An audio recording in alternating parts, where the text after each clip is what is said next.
So I'm.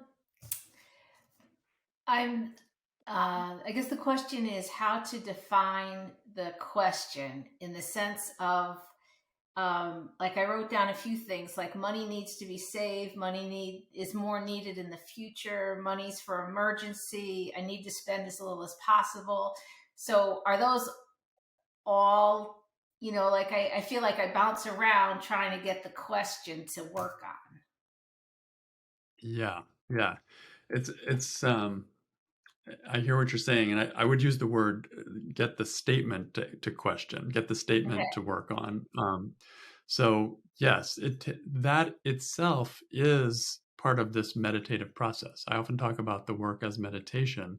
It's something that you do as a way of listening to yourself. The first phase of listening to yourself is what are the stressful thoughts going on, and just finding those is a process.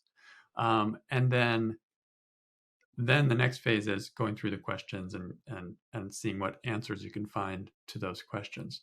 So yeah, those kinds of things that you just mentioned, money needs to be saved, those kind of thoughts are perfect to be questioned. The only thing I would suggest is if you can find uh, a specific situation where that thought was active for you. For example, money needs to be saved. Maybe you just got your paycheck and you just automatically think I've got to save X amount, um, and maybe that's stressful for you. Whatever the situation, if there's like a moment when you were believing that, or it was hanging you up, or where you were feeling the stress of it, that can help you when doing the work. But even Well, said, you I can have do the work in a general way. You do? Okay, I have that great. So give situation. me, So the situation is I'm trying to book, flight, a flight and hotel and airfare, and I'm having all these thoughts of I need to spend as little as possible. yes. Okay. So, and was it stressful for you? Very. Yes. Okay. So that is a perfect example of how you could identify the statement, the thought really that is bugging you in a particular situation. Now you have everything you need to really go deeply with the work. So, in fact, if you want, we can do the work on that right now if you'd like. That'd be great. Okay, let's do it. So you're trying to book a flight and hotel and airfare and everything, and the thought is, uh, I need to spend as little as possible. So is it true? You need to spend as little as possible.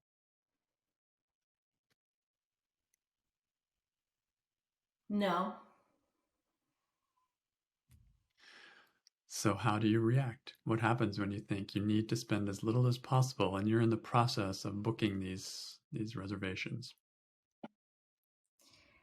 Well, I don't book it because I feel like I got to keep checking different websites, different times. So it becomes a extended process. I don't do it. Even my heart races. I get really nervous. I um, I just keep prolonging it, thinking I got to check more, and it takes a lot of time, and there's no pleasure in it. Um, it takes away, like I don't even want to go, I like to the extreme, like I'm like I don't even want to go, like because it's Right. so stressful to think about making the commitment and pulling the trigger and then worrying about was there a better deal out there. Right. Right. It'd be very stressful. And like you said, it just makes it this ongoing process. You can never know if there wasn't something better out there. So the job's never really done. Like, oh, did I really maximize the or minimize my spending or not? Yeah. So this is reaction. The thought is I need to spend as little as possible. The reaction is like trying to figure it out, trying to turning it into a big process and the stress that comes from that, even willing to cancel the actual trip. Mm-hmm.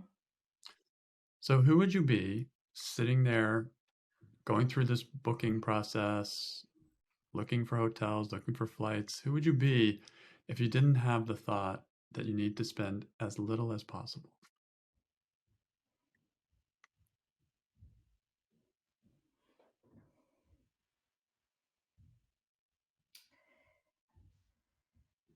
I would look at it more from of convenience, like what's the most convenient times, what's the most convenient location. I would look at it more like what would make it an easy trip than a low budget trip. I would look at it from convenience, I think would be the big thing. Yeah. I mean, Whole like the other thought, variable. if it was an emergency to go, it wouldn't matter what it cost. So it's like there's a probably another statement of there's a price for pleasure versus emergency, kind of thing. Like if I didn't think about, if I just had to go, I would just spend what it cost. But since I'm planning a pleasure trip, then it's not fun. So without the thought, it would be shorter, shorter. That's for sure. Yeah. Quicker, easier. Yes. Yeah. Yeah.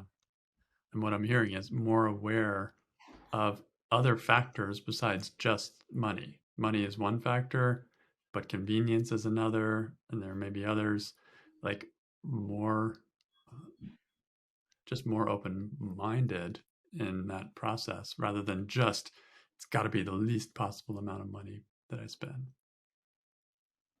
Yeah. So, how would you turn the thought around? I need to spend as little as possible.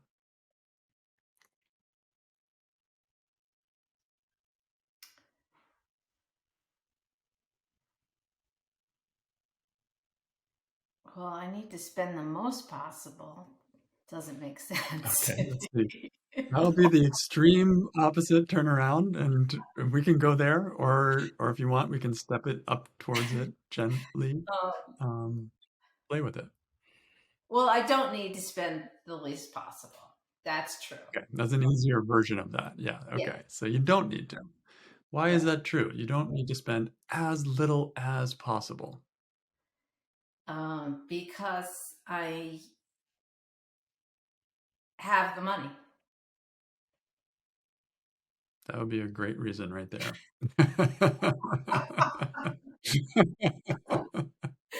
um, I don't need to spend as little as possible.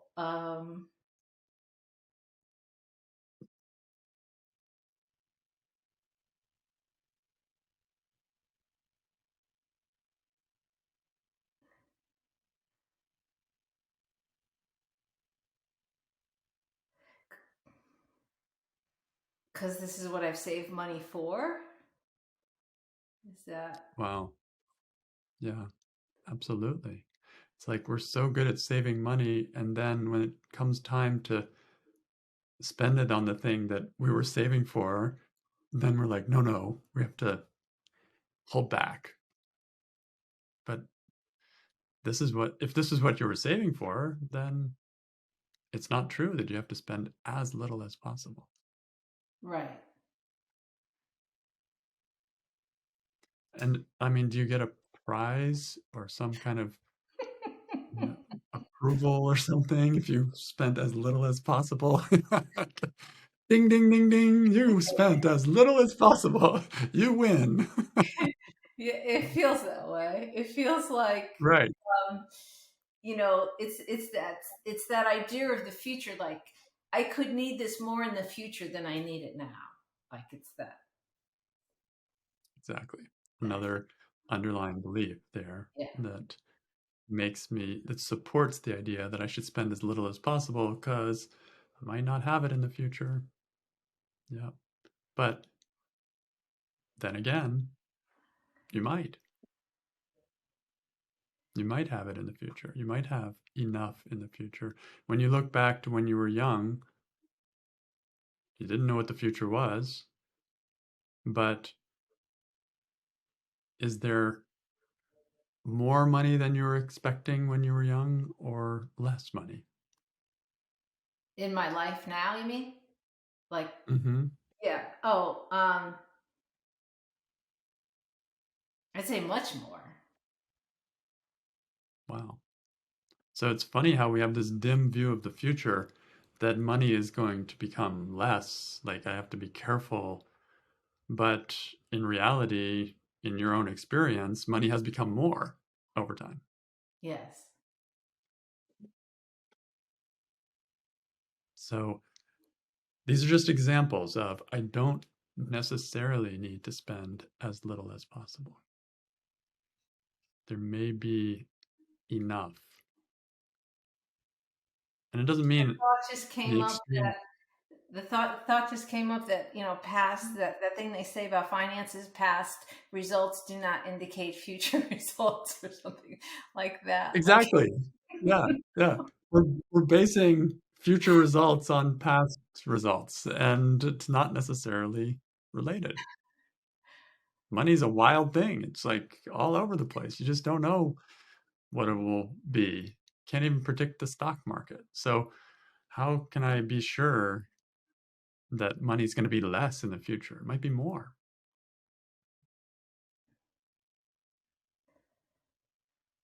And here I am living, spending as little as possible as if I'm poor when I'm not. mhm.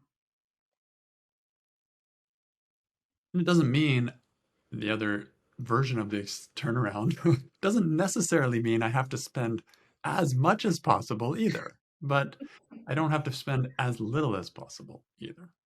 Right. I may find the balance point. There's enough convenience here that it's worth it for me. Or like, yeah, I remember when I finally, as a in my 20s, I finally decided I'm not going to fly budget airlines anymore because I'd been bumped off of them so many times. And it was like, like fly by night airlines. And I remember taking the bus because of the flight was canceled. And I just realized that I'm going to do that now. I'm going to just spend a little bit more for a normal airline or something like that. And I never went bankrupt because of that.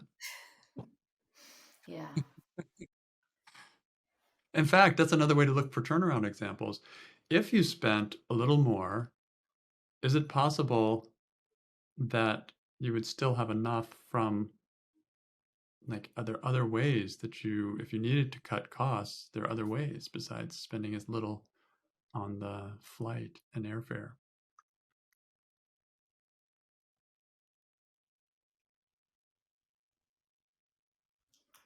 Yeah, and the reality is that I can afford it. The thinking is that I can't. So That's it. it's bringing those The two. thinking just has to catch up with reality, right? Yes. It's really about accepting what I have. I have enough money, but I'm still believing. It's like I often think like I had a little program running when I was younger and I had less money, and I'm still running that same program now, but the situation has changed. So I have to upgrade that little firmware so that I can catch up with the actual reality right now, which is there's more available, so I can spend a little more within balance. So this is cool to play with, right? It's the thought. It's clearly So the I thought. don't, right, It's right. well, it's clearly a lot of thoughts. It's about the same A lot of size. thoughts. There's not just one, right? It's There'll be like, thoughts supporting this one. This is how why, this is why I created this Living with Money course with Grace Bell is to just flesh out all the stressful thoughts around money and you can work on it for a lifetime. There's so many. but they're connected and they come together in clumps, and as you work through it, it becomes easier. That's all, just easier. And then it doesn't have to be as stressful every time I book a flight or every Mm. time I spend money on anything. Yeah. But it's the process of going through this work so that the part inside that's still believing gets a chance to see it from a different point of view. And that's what the value of finding these examples. Sometimes I have to find many examples before it starts to loosen inside.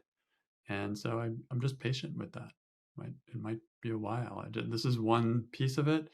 Then tomorrow there'll be another, and tomorrow, and the day after there'll be another, and over time, the whole thing starts to loosen up.